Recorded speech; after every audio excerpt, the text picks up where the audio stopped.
Ini 5 tujuan pokok ini jika dilaksanakan secara konsisten dan benar-benar ikhlas, tidak mengingat hal-hal yang lain, maka tentu saja bisa menjadi sunat, bisa menjadi wajib malahan.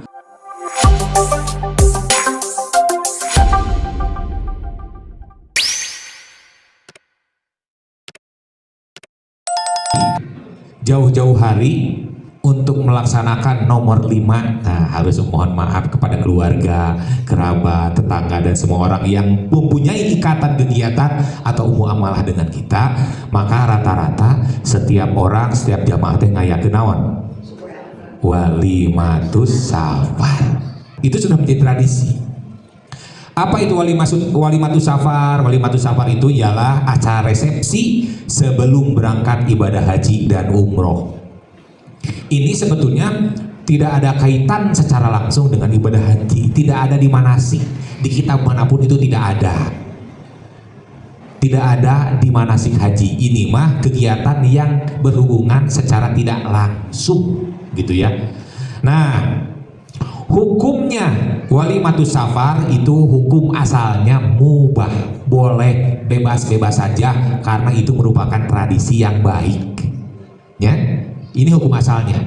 Akan tetapi dikarenakan situasi dan kondisi, maka hukum itu bisa berubah. Kan di dalam Islam hukum itu semuanya bisa berubah tergantung situasi dan kondisi.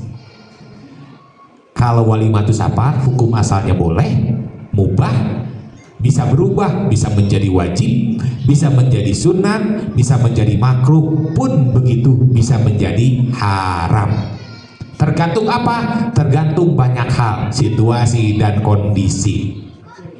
Dilihat dari apa? Dilihat pertama dari tujuannya. Tujuannya apa? Tujuannya yang pertama melaksanakan kegiatan sebagai wujud rasa syukur. Ini idealnya.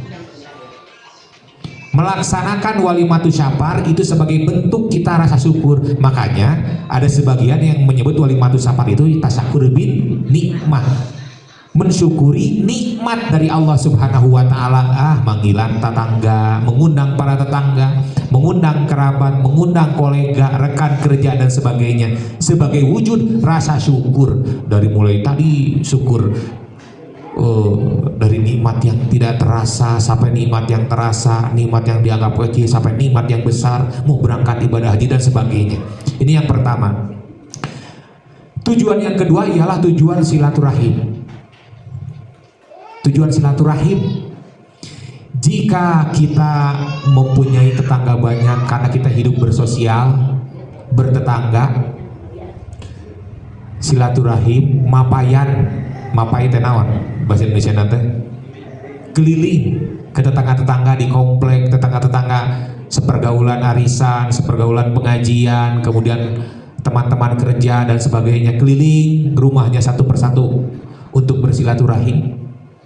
Maka tentu akan memerlukan waktu yang tidak sedikit, tidak efektif dan tidak efisien, memerlukan biaya yang banyak.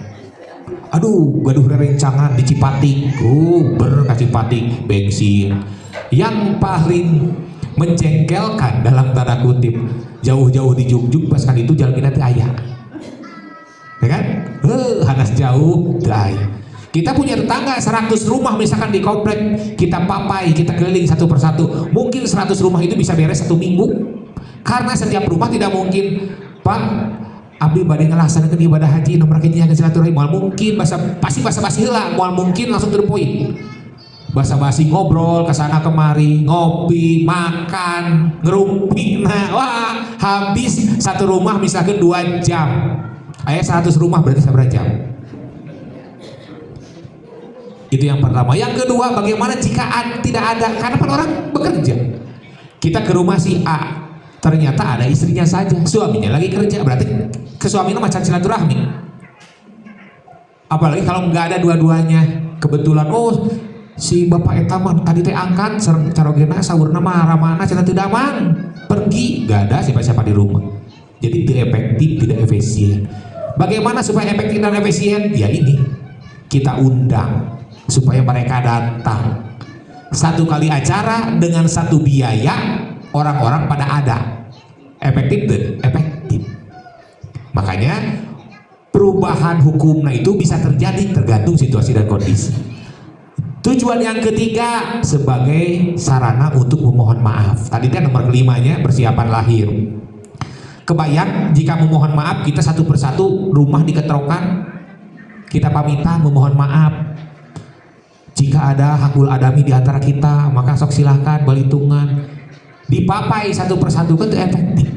Yang efektif bagaimana? Kita undang semuanya datang ke rumah kita. Di sana kita mengemukakan maksud dan tujuan. Yang pertama sebagai rasa syukur, kita orang teh syukuran abdi teh.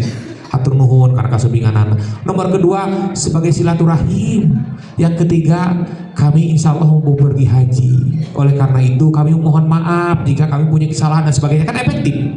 Satu kali bicara, satu kali minta maaf di hadapan semua orang yang kenal ke kita. Yang keempat, sodakoh. Beres sasalaman, beres pidato kan langsung naon? Makan. Makan itu bukan sodakoh. Sodakoh. Memberikan setelah makan teh sok aya souvenir gini kan. Dipasihan souvenir dan sebagainya. Kan ada sodakoh. Tuh.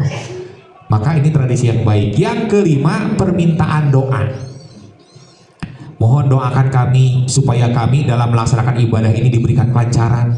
Mohon doakan kami supaya kami bisa kembali lagi ke tanah air dengan keadaan sehat walafiat. Kan gitu. Nah, ini 5 tujuan pokok ini jika dilaksanakan secara konsisten dan benar-benar ikhlas, tidak mengingat hal-hal yang lain, maka tentu saja bisa menjadi sunat, bisa menjadi wajib malahan. Tatkala memang kita tara silaturahmi. Kita itu terkenal orang yang antisosial, jarang bertegur sapa dengan tetangga, belum pernah meminta maaf, gengsi, tiap lebaran oke tara salaman.